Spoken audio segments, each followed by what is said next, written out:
So hello guys, welcome back to our new video.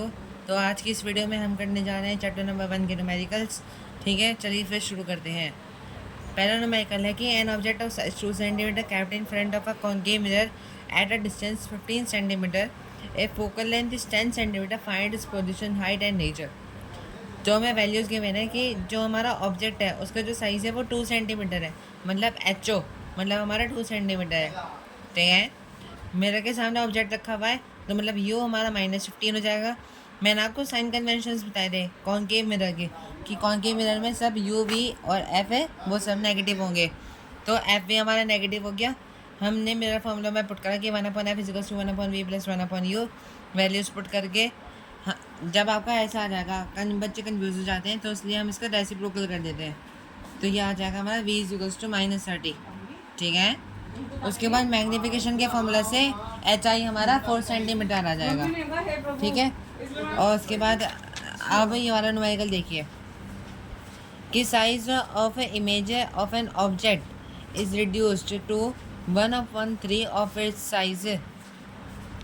मतलब जो image का जो साइज हैगा और जो ऑब्जेक्ट है वो रिड्यूस हो गया किससे, 1/3 से। At what distance object should be placed, मतलब हमें यू निकालना है और उस फोकल लेंथ गिवन है।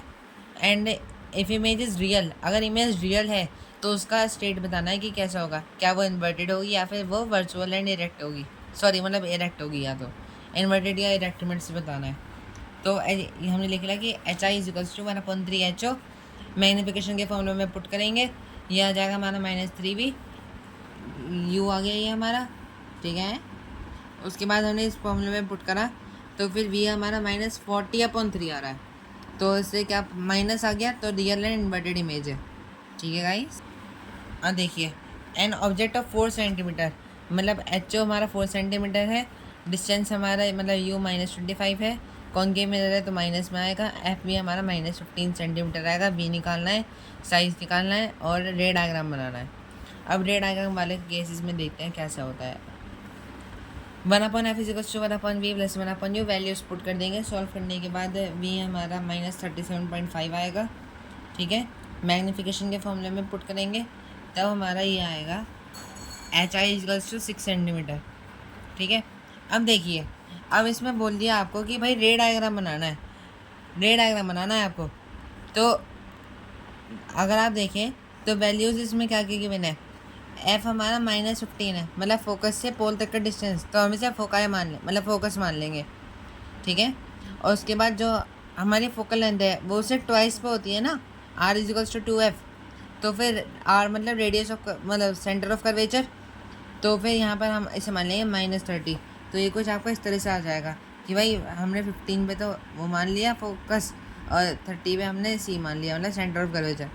ठीक है, उसके बाद हम देखेंगे कि वी हमारा वी कहाँ पर आ रहा है, सॉरी ऑब्जेक्ट कहाँ पर है हमारा, ऑब्जेक्ट कहाँ पर है हमारा -25 में, मतलब इन दोनों के बीच में between F and C.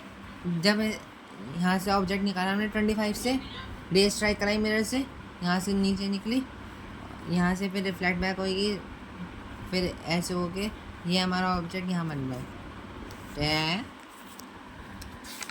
Guys अब जरा थोड़ा मैग्नीफिकेशन का देख लीजिए कि मिरर के लिए मैग्नीफिकेशन अगर प्लस में आ रहा है तो फिर वो हमारी एक कैसी इमेज बनाएगा, वर्चुअल एंड इरेक्ट। ठीक है, और अगर माइनस में आया तो रियल एंड इन्वर्टेड बनाएगा।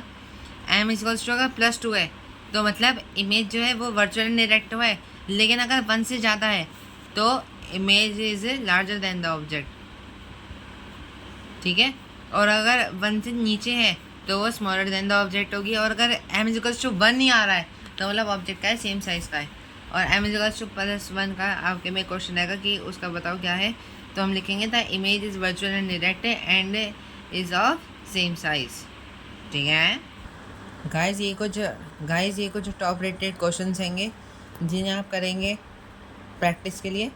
ठीक है, आप इनका स्क्रीनशॉट ले लीजिएगा, उसके बाद इनकी प्रैक्टिस करिए और मुझे कमेंट सेक्शन में सबके आंसर बता दीजिएगा, फिर मैं कल को इसकी वीडियो बना दूंगा आपके लिए। चलिए गाइस, अब तक के लिए यहीं पे हमने इसके न्यूमेरिकल्स की प्रैक्टिस करी है। अगली बार हम अपना रिफ्रैक्शन टॉपिक स्टार्ट करेंगे। आई होप गाइस आपको वीडियो पसंद आई होगी। अगर आपको वीडियो पसंद आई हो तो उसे लाइक शेयर सब्सक्राइब जरूर करें और ऐसी मोर इंटरेस्टिंग वीडियोस के लिए हमारे चैनल को सब्सक्राइब करना ना भूलें। तब तक के लिए bye bye and love you all.